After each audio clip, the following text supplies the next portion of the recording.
Buenas noches, estimada docente, estimadas compañeras. Este video está realizado para la materia de Derecho Ambiental 1. Pertenecemos a la carrera de Derecho en línea, nivel 3. Estimada docente Caterina Morocho, espero que sea de su agrado este debate. El tema es la naturaleza como sujeto de derecho, posturas a favor y en contra. El día de hoy nuestro grupo pues abordará un debate fundamental para poder prevenir jurídicamente y social un tema muy particular, ya hacia atrás exactamente en el año 2008 donde empezó todo esto, el momento en el que el Ecuador hizo historia a nivel mundial, porque se convirtió en el primer país en constitucionalizar y reconocer la naturaleza no como un objeto, sino como un sujeto de derechos. Este hito pues no fue un simple cambio de palabras, fue una verdadera revolución jurídica que transformó una forma de entender la justicia. Para poder entender esto de una mejor manera, tenemos que tomar el antropocentrismo clásico. Es una visión heredada que sitúa al ser humano como el centro del universo y considera la naturaleza como un mero recurso inagotable. Es un objeto de explotación económica al servicio del hombre. Por otro lado, el paradigma que adopta nuestra Constitución y el biocentrismo, se puede mencionar que esta perspectiva rompe con el esquema tradicional y coloca la vida en el centro y entiende que la naturaleza tiene un valor intrínseco, propio y autónomo, independiente de la utilidad o el beneficio de los seres humanos para que podamos extraer de ella, ¿sí? Para esto también tomamos el summa causae. Este giro biocéntrico surge de la nada por sus raíces más profundas, nuestra propia identidad en el summa causae o el buen vivir, como así se menciona traducido. Es una cosmovisión andina que nos enseña que existe una independencia absoluta. No hay vida humana posible, ni desarrollo, ni dignidad sin una naturaleza sana. Y con esto terminaría por mi participación. El ser humano no es dueño de la tierra porque es parte de ella. Por lo tanto, debemos proteger el entorno, que es la última instancia y debemos garantizar nuestra propia supervivencia. Le doy paso a mi compañera para que pueda continuar con nuestro debate. Buenas noches, compañeros. Bueno, con respecto a lo que mi compañero indicaba, ¿no? Mi forma de pensar es que el reconocer a la naturaleza como un sujeto de derechos no es un gesto prácticamente simbólico, ni una exageración jurídica, ¿no? Sino que prácticamente esto es una respuesta racional frente a una crisis prácticamente ambiental generada por el propio ser humano, porque el propio ser humano es el que crea todo esto.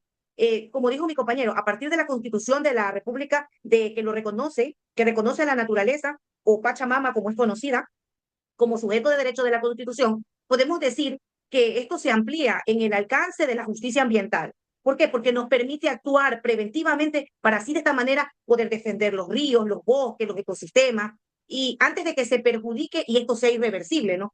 En este sentido, no es una, como podemos decir, una invención arbitraria, ¿no? Sino que es una herramienta necesaria para de esta manera poder garantizar la sostenibilidad de la vida y el equilibrio ecológico. O sea, pienso que siempre estamos nosotros en defensa de la naturaleza, pero siempre nos encontramos con el individuo, que somos nosotros mismos, los seres humanos, los que destrozamos la naturaleza. Aunque nosotros lo hagamos sin intención, muchas veces simplemente es el botar un papelito, ¿qué hacemos? Ya estamos, ese papelito tiene un recorrido y quién sabe hasta dónde llegará a destruir algo, ¿no? Entonces, es lo que digo yo en un momento determinado, que siempre, si nosotros nos ponemos a ver más allá, tenemos que pensar primero en no dañar la naturaleza nosotros mismos como ser humano, porque tenemos una pieza clave como fue en la pandemia, ¿no? En la pandemia todo se veía maravilloso, todo era maravilloso. ¿Por qué? Porque realmente estábamos, el individuo, el que perjudica a la naturaleza, que somos nosotros mismos, estaba dentro encerrado mientras ellos salían y se sentían libres. El agua no estaba contaminada, los ríos y todo. Entonces, si ahora que nosotros tenemos algo con qué poder defender la naturaleza, deberíamos de hacerlo y siempre justificando cada una de las cosas. Bueno, hasta aquí mi intervención, mi compañera. Buenas noches, compañeros. Y sí, teniendo en cuenta esos puntos, pero cabe mencionar también que eso se ha generado varios problemas en su aplicación práctica. Por ejemplo, el problema de la vocería. Uno de los principales cuestionamientos es quién tiene realmente derecho de hablar en nombre de la naturaleza, porque si la naturaleza no puede expresarse por sí misma, por lo que siempre serán personas, organizadores o como nosotros en este caso, que interpreten qué es lo que quieren, o sea, si quieren un río, si quieren un bosque o si quieren un ecosistema. Esto ha generado, en este caso, dudas, que no existen una forma exacta de saber qué necesita realmente la naturaleza. Por ejemplo, un grupo de ambientalistas podría decir que se podría hacer un proyecto de una construcción minera cerca de un río, mientras que el Estado o la comunidad lo podría considerar como un proyecto que trae empleo y desarrollo económico. En ese sentido, algunos creen que esa defensa de la naturaleza puede ser utilizada políticamente para detener obras públicas, proyectos petroleros y que el país se considere necesario para su crecimiento. Ahora bien, si nos vamos a la naturaleza como una ficción jurídica, es importante reconocer que así como tenemos derechos, normalmente están acompañados con obligaciones. Las personas tienen derechos, pero también tienen responsabilidades a la sociedad y a la ley. Pero sin embargo, la naturaleza no puede cumplir esos deberes, ni responder, ni tal vez en este caso defenderse jurídicamente por sus actos. Por eso, algunos juristas sostienen que llamar a la naturaleza como sujeto de derecho sería más bien una ficción jurídica, no una de las ideas simbólicas o una realidad concreta. Desde esta postura se considera que en realidad se creó un verdadero sujeto jurídico por su protección ambiental más fuerte a lo que se le dio el nombre innovador y poético. Y para finalizar, los problemas de seguridad jurídica también tienen una argumentación que se reconoce que la crítica señala que la Constitución no siempre defiende, en este caso claramente, hasta dónde llegan los derechos de la naturaleza y cómo deben equilibrarse con los derechos humanos y económicos. Pero también esta figura crea conflictos, como lo había mencionado, con los derechos, que es el derecho al trabajo, a la propiedad privada, el crecimiento económico y del Estado. Muchas veces estas no existen límites claros y eso provoca inseguridades jurídicas, porque cada juez puede interpretar la norma de manera diferente. Entonces, por esa razón, yo creo que aunque proteger el medio ambiente sí es importante, pero considero que esta figura necesita reglas más claras para evitar abusos y conflictos en el futuro. Gracias. A continuación, mi compañera. Estimados compañeros, estimada docente, inicio mi intervención en este debate presentándome, dando a conocer que soy de pueblo originario quichua de Sarayacu, que es un pueblo que ha presentado la propuesta que tiene el nombre Causaxacha, que es en mi idioma quichua, y en español es selva viviente. ¿Qué significa esto? Que la selva viviente, ¿qué significa que la selva, los ríos, los animales son seres vivos?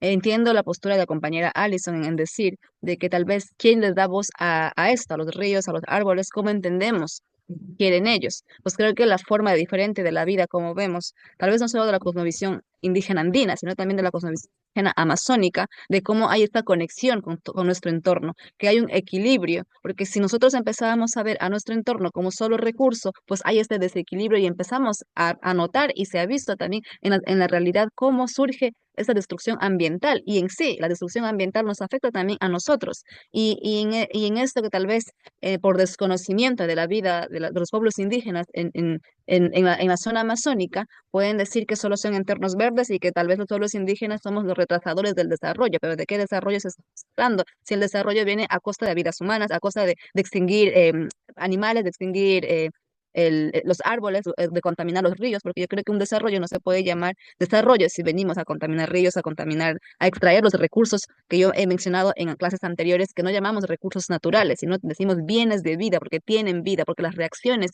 que tienen cuando una persona se acerca a una laguna, cuando a una persona que no es de este lugar se acerca a este espacio, hay reacción. Eso quiere hacer entender de que estos espacios tienen dueños, son vivos. Entonces creo que eso también Ecuador ya reconoce y por tal razón hay el caso de Río Vilcabamba, que en 2011 se detuvo la construcción de una carretera para proteger este río. También el caso de Los Cedros en 2021, que la Corte Constitucional protegió este espacio frente a la minería, porque se investigó y se vio los daños que iba a causar en este espacio. Entonces la Constitución en 2008, en el artículo 71-74, pues habla del derecho de la naturaleza.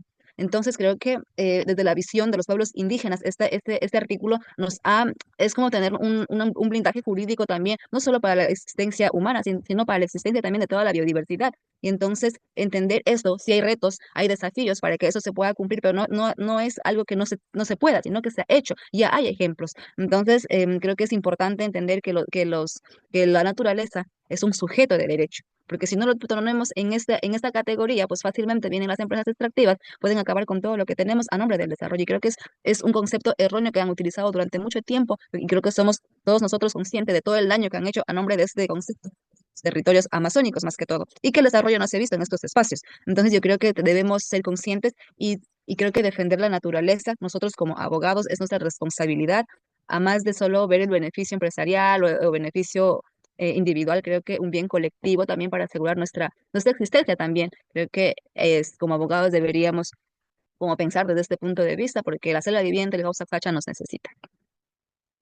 Así es, compañera. Yo de verdad que tantas cosas que pasan, por ejemplo, podríamos también tener muy en cuenta que Ecuador también es uno de los países que tiene especies que no se han extinguido, muchas especies, pero ¿es por qué? Porque se respeta, y como dijo el compañero Patricio, ¿no? Desde que en el 2008 prácticamente se puso de que se consagró a la naturaleza, ¿no? Como Pachamama, como sujeto de derecho en la Constitución. Entonces, yo creo que desde ahí también se hace mucho respeto en la naturaleza aquí en Ecuador, porque en otros países no les importa talar, cortar, hacer desastres con tal de ellos llevar, como quien dice, a sacar construcciones, sacar adelante construcciones, y esto supuestamente es verdad, dan trabajo, pero no saben que van destrozando. Si nos damos cuenta por qué dicen, se ha leído muchas veces, ¿no? Que por qué dicen que hay tantas lluvias y esto, ¿por qué? Porque se han talado tantos árboles que ya no hay ese sujeto de aprehensión que había para que se detenga un poco la lluvia y no haya tantas inundaciones como las hay en la actualidad, porque se han talado demasiados árboles. Y de hecho se siguen talando, y pues, pero a poca magnitud, pero igual se continúan talando, porque siempre existirá de esta manera, como quien dice, lo que es el desarrollo que se tiene que dar, ¿no? Bueno, algo que voy a acotar es que todos estamos de acuerdo que la naturaleza tiene que ser un sujeto de derecho, y lo que voy a acotar es que a pesar de eso siempre va a necesitar de la intervención humana. Nosotros como abogados pues necesitamos aplicar esos artículos, el 71 y el 74, para que la naturaleza sea defendida. Pero algo que se deja muy en claro que se está visualizando en este tiempo es que mientras exista corrupción, no existe un desarrollo como tal. Exactamente, compañero. Mientras haya Sí. la corrupción no se va a poder continuar, y porque los jueces mismos y todo es una sola la que están, entonces no siempre va a haber esa corrupción, ¿no? Esperemos que esto continúe, que esto cambie y no continúe. Bueno, hasta aquí la intervención. Muchísimas gracias, compañeros, y gracias a todos por esta intervención. Gracias también, compañeros. Buenas noches.